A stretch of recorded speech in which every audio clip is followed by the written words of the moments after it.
কিরে রাজাকারের বাচ্চারা, কেমন আছিস তোরা?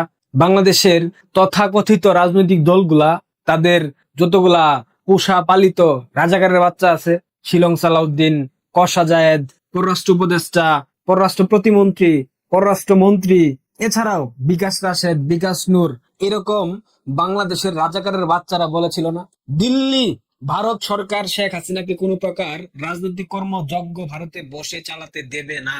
ঠিক দুদিন পর গতকাল রণধীর জয়সওয়াল বলে দিয়েছেন, যেই প্রতিষ্ঠানের পক্ষ থেকে বঙ্গবন্ধু কন্যা শেখ হাসিনার প্রেস কনফারেন্স হবে সেটা একটা বেসরকারি প্রতিষ্ঠান, তার সাথে ভারত সরকারের কোনো সম্পর্ক নেই। সুতরাং শেখ হাসিনা বক্তব্য দেবেন কি দেবেন না, প্রেস কনফারেন্স করবেন কি করবেন না, এইটা ভারত সরকারের মাথা ঘামানোর বিষয় না। ভারত সরকারের তাতে কিছু যায় আসে না।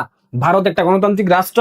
ভারতে বসে যে কেউ গণতান্ত্রিক ভাবে নিজের স্বাধীনতা নিজে অক্ষুণ্ণ রাখতে পারে, নিজের স্বাধীনতা অনুযায়ী যে কোনো কাজ নিজে করতে পারে। South Asian foreign correspondents club তার উদ্যোগে বঙ্গবন্ধু কন্যা শেখ হাসিনা ঠিকই লাইভে এসে বক্তব্য দিচ্ছেন। অনেক রাজাকারের বাচ্চারা বলেছিল জুলকারনাইন সায়ের, ইভেন বাংলাদেশ আওয়ামী লীগের একটা নব্য রাজাকার জন্ম নিয়েছে, রাশেক রহমান।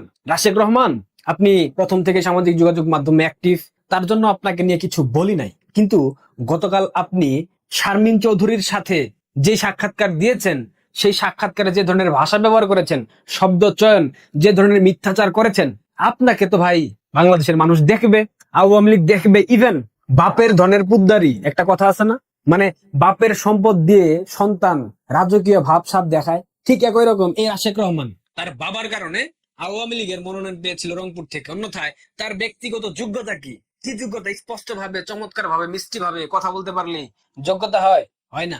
রাশেক রহমান সাহেব, অপেক্ষা করেন, অনেক কিছু দেখবেন। গতকাল সাক্ষাৎকারে বলেছেন না, শেখ হাসিনা স্ট্যান্ডবাজি করছে দিল্লিতে বসে, তিনি ডিসেম্বরে আসবেন না, শেখ হাসিনার আশেপাশে যারা আছেন তারা সব মূর্খ, বোকা, তাদের মধ্যে বুদ্ধি নাই। বঙ্গবন্ধু কন্যা শেখ হাসিনা একটা রেকর্ডেড অডিও বার্তা দেবেন বলেছিলেন না? দেখবেন বঙ্গবন্ধু কন্যা কিভাবে কথা বলতেছেন।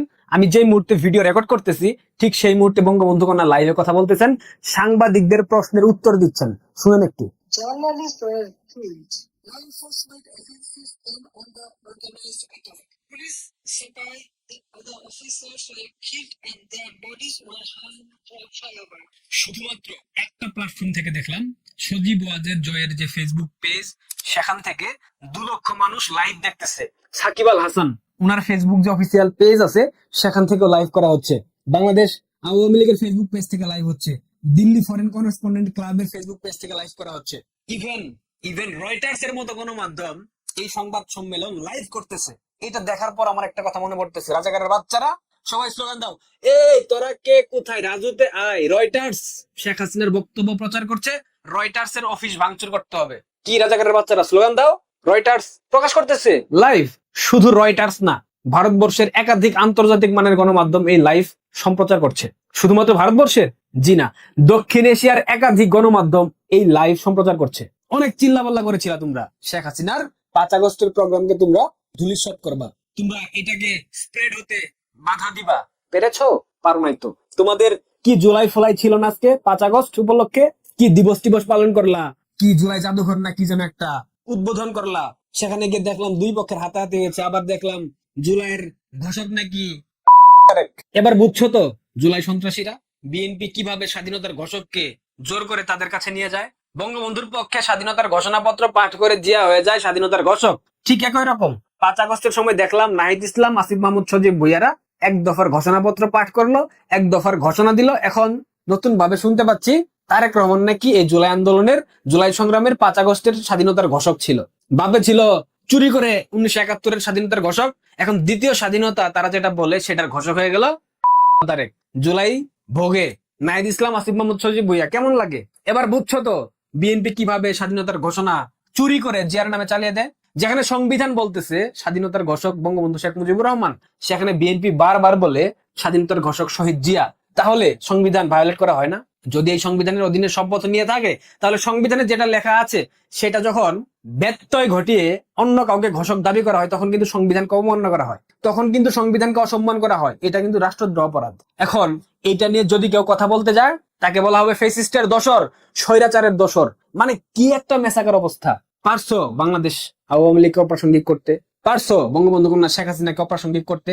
বাংলাদেশের কোন গণমাধ্যমের লাইভ সম্প্রচার করার দরকার নাই। বাংলাদেশের গণমাধ্যম যে দালাল এটা পুরো বিশ্ব জানে। সুতরাং রয়টার্সের মতো আন্তর্জাতিক গণমাধ্যম যখন এই প্রেস কনফারেন্স লাইভ টেলিকাস্ট করে তখন তোমাদেরকে বুঝে নিতে হবে ডাল মে কুছ কালা হ্যায় না, তখন বুঝে নিতে হবে দক্ষিণ এশিয়ার রাজনৈতিক প্রেক্ষাপট, দক্ষিণ এশিয়ার রাজনৈতিক সিস্টেম পরিবর্তন হচ্ছে। লাস্ট ভিডিওতে বলেছি তারেককে বলে দিয়েছে মার্কিন যুক্তরাষ্ট্র এবং ভারত। এটা আবারও বলতেছি, তারেককে বলে দিয়েছে মার্কিন যুক্তরাষ্ট্র এবং ভারত। তারেকের খেলা শেষ, তারেক বলির পাঠা। বোঝা গেল? পুরো আন্তর্জাতিক মিডিয়া লাইভ করতেছে, পুরো আন্তর্জাতিক মিডিয়া। প্রিয় দর্শক ভালো থাকেন। লাইভে কি ধরনের কথা হয়, বঙ্গবন্ধু কন্যা কি ধরনের দিক নির্দেশনা দেন, তিনি কি ধরনের কথা বলেন, তিনি কি কি বিষয় নিয়ে কথা বলেন, বিস্তারিত নিয়ে ভিডিও আসবে, নেক্সট ভিডিও।